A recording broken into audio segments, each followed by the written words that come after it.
Yo, what's up YouTube? Back here with another video. Today we got episode 8 of season 5 of the Shaad. I'm not gonna lie, a lot of love was in the air. This episode was a little zesty, so I'm ready to get straight into it. Let's get into it. Alright, so first things first, it's not really a big topic, but at the beginning, the first scene, all of the men went to the same store for Valentine. That's kind of crazy. Where's the creativity at?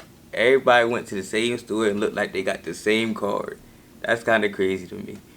But I like to see all the different couples and stuff. It adds a different element to the show. Because you think back to season 1 and 2, I couldn't really think of too many couples. Now it seems like everybody's got somebody, you know. So I kind of like that for the show. Like I said, it brings a different element. But next, Jemma and Jake are really going through it. And I really feel bad for him. I felt bad for him in the last episode. But it's just real rough to see everything that they're going through at this time. Jemma was really starting to find herself, find something that she liked to do, see what she wanted to do in life. And then here comes the baby. And she didn't know what she wanted to do with that. She made the decision to keep the baby, and then ultimately God took it out of her hands and she didn't have the baby anymore, you know? It's kind of rough. And then Jake, again, same thing on his perspective. Like, he gets told, well, not even before the baby. Remember, he went to basketball tryouts and stuff, and he was seeing different things that he wanted to do with his life. And he just felt like he wasn't good at anything. He wanted to find something that he was good at. He was going through that. And then he has the news about the baby. You know, he's looking forward to that. He's getting prepared, excited. First, Jemma doesn't know if she's going to keep the baby or not. Then she decides to keep the baby. And then one of your old ops decides to shoot up the club that your baby mom's is at. And ultimately, you don't have the baby anymore. One of your old ops that's staying in your crib, like, that's a lot. That's a lot, man. Sheesh. And then you got to try to be there for her because you know she going through it. And then you got to deal with your own feelings too. So, man, they really going through it. And I feel bad for both of them, honestly. It's a rough time for them. And like they said in the show, who knows when they'll get back to normal? Who knows? And will they be a couple still? Because stuff like that, it's like you probably going to have love for that person for the rest of your life for helping you get through that time in your life. But at the same time, it's like it might be a little bit too much hurt for y'all to stay together. Because they still young. I still don't know how old they are. They got to be like 16. They can't be older than juniors. So they got to be like 16 years old. It's kind of crazy. But next, am I the only one kind of getting irritated with this jealousy that Tiff is just like sprayed all in the air? Man, and I'm not even talking about the stuff later in the episode because we'll get to that. We'll get to that. But like, jeez, everything that Emmett says or does that somewhat involves Keisha or his relationship or something, anything, Tiff always tries to compare it to when she was with Emmett. Now again, I kind of understand slightly, right? But you got to get over it at this point. It's like you finally got the man that you wanted and you worried about your ex because of who he with now and how he treating her. Like, realistically, again, I know it's kind of hard for me to, it might be easy for me to say this because I'm not really in her shoes, but it might be different if I were to go through something like this. But just looking from the outside in, wouldn't you be happy that your baby father is finally turning the page in his life and becoming a better man? You know? The man that you broke up with is not the same man that you know now. Now, it's kind of unfortunate that you had to move on for him to realize what he had to be and who he had to be. But wouldn't you want that? Not only for your son, but if you really had love for him the way you say you do, or did, wouldn't you want that for him? That's just the way I look at it. And your friend who's been through hell, pretty much, finally finds somebody that is going to treat her right and somebody that makes her happy. Wouldn't you want that for the both of them? I don't know. It really is a messy situation. It's TV. Like, people are messy in real life too, but the likelihood of something like that happening is very slim. But again, just from the outside looking in, it's kind of irritating. It really is. Because everybody is happy except, like, Tiff. In that little love triangle. Because even Raj is trying to be happy with Tiff. He's trying to love Tiff. He wants Tiff. And she seems to be pushing him farther and farther away. I don't know. It's a rough situation. I'd love to hear y'all input. But, again, that's just the way I feel about it. But we can move to the next topic. Next, we're back to Victor's love triangle. Like, this is a common theme. I didn't really talk about it in the last episode. I kind of should have, but we're here now. So, old girl, the reporter. Y'all gonna have to forgive me because I still don't know names at this point. Season almost over and I still don't know names. The reporter girl, y'all know the girl he wants to be his girlfriend. She's seeing other people. She's not really waiting around for him. Actually, shouldn't. The way I look at it, she really shouldn't. Especially if they not in no relationship. At this point, they just talking, but it's not really going nowhere. You know? Like, he likes her, she likes him, and that's about it. Literally. And technically, he has another girlfriend or someone else that he's talking to. Even though it's kind of fake, but there's no real commitment anywhere within that triangle. So, back to her. So she's sleeping around, talking to other people, seeing different people, and Victor feels a certain way about it. Now, he kind of thought about it, and he was like, you know what? I understand her perspective. I know this is a messy situation, but at the end of the day, I still want to be with her. Cool. But again, she's not waiting around for you, so you better make that impression last once you get that time with her, my boy. So that she will stay with you or be with you once you're ready to be in that relationship, I guess.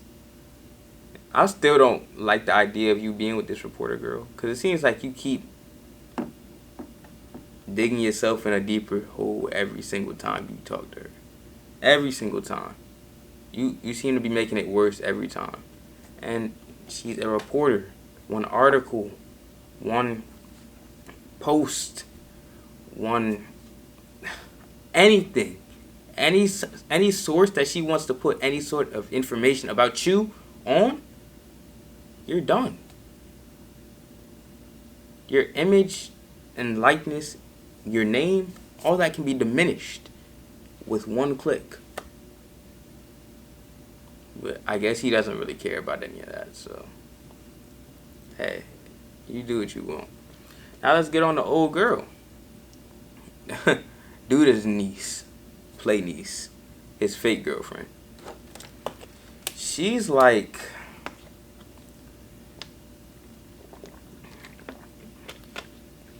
I honestly can't tell what she wants. I don't think she wants Victor, but she is starting to, I don't know if it's jealousy or she just feels like she's the only one trying in the situationship. Now, Vic didn't want this from the start, but since he's in it, he should, I guess, from the outside looking in, it seems like he should give it a little bit more effort. But even that, it's like, it's kind of hard for him to give effort to something that he's not interested in or invested in. So, and I guess he's feeling a certain type of way about him not trying as hard. So,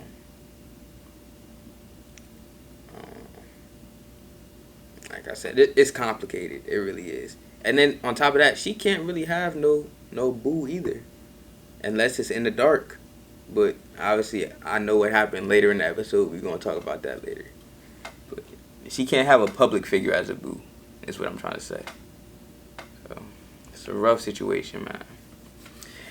But on to the next. Okay, so kind of to build off what I last just talked about. Trouble in Paradise with Shaad.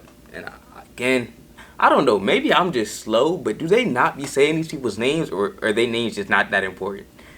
But Shaad's girlfriend, they go on a double date, and Shaad starts making some real friendly remarks. I ain't gonna lie, I don't remember everything that he said, but he was flirting. If I'm being honest, he was flirting.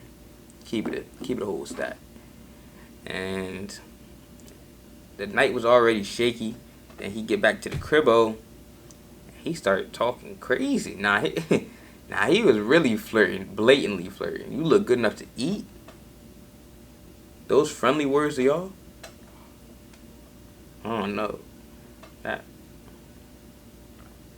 Those sound like, I ain't even gonna get into what kind of words those sound like, but y'all know what I'm talking about.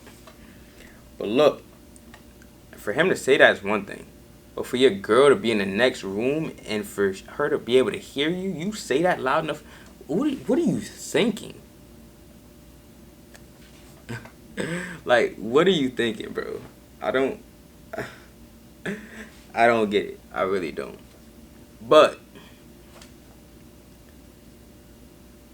yeah, I really don't get it. And then got the nerve to say, she asked him about it, or she checked him about it after she said that she was leaving, and he want to say, I've been in jail for 10 years. I got a crush on everybody.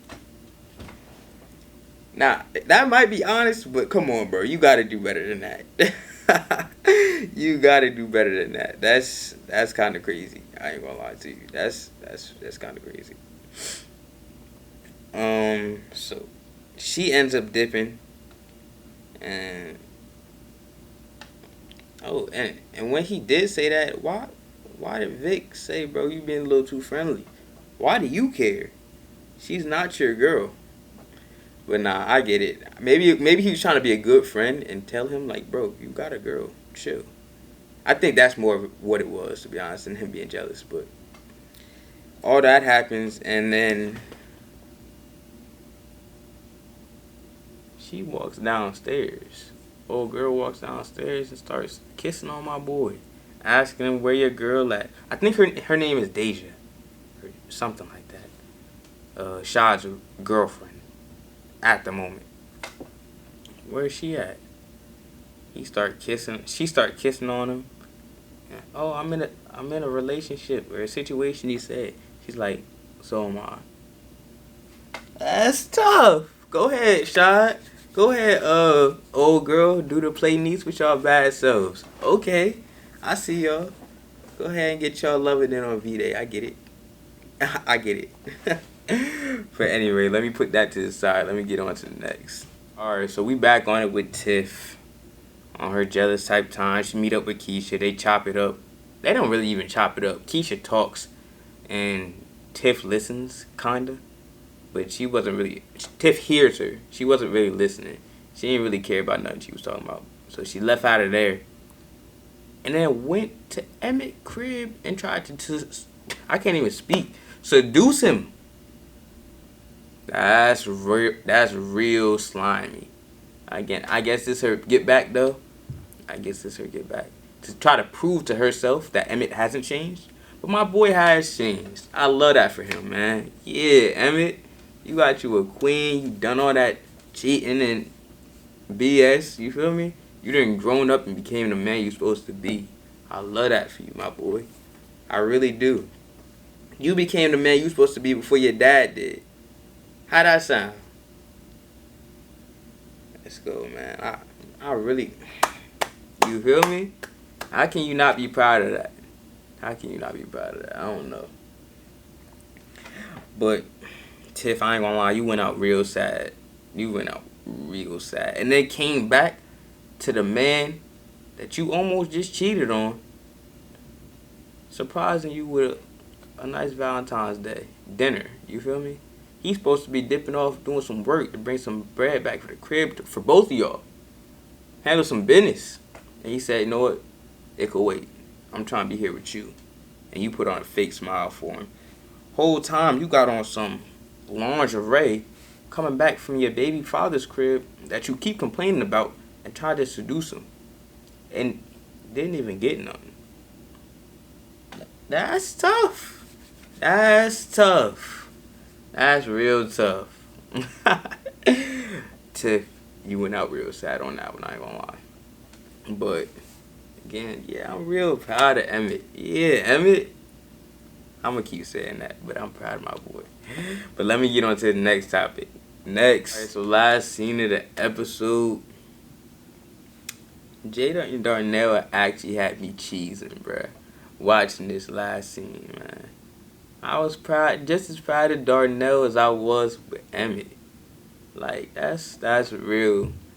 I like that. I like that. And don't just show the negatives. I don't want to see drama all the time. I just want to see people do good for themselves and for their other people. You feel me? People in their lives that they love. I love to see that. Love to see that. So he get down on one knee, and all I could think about was Jada saying no. She did my old dude, the old happy ending dude, crazy. She did him crazy, but if Darnell your real soulmate, I ain't even mad at you. I'm mad at you for how you did him, but I'm glad that you in the right place now with the right person.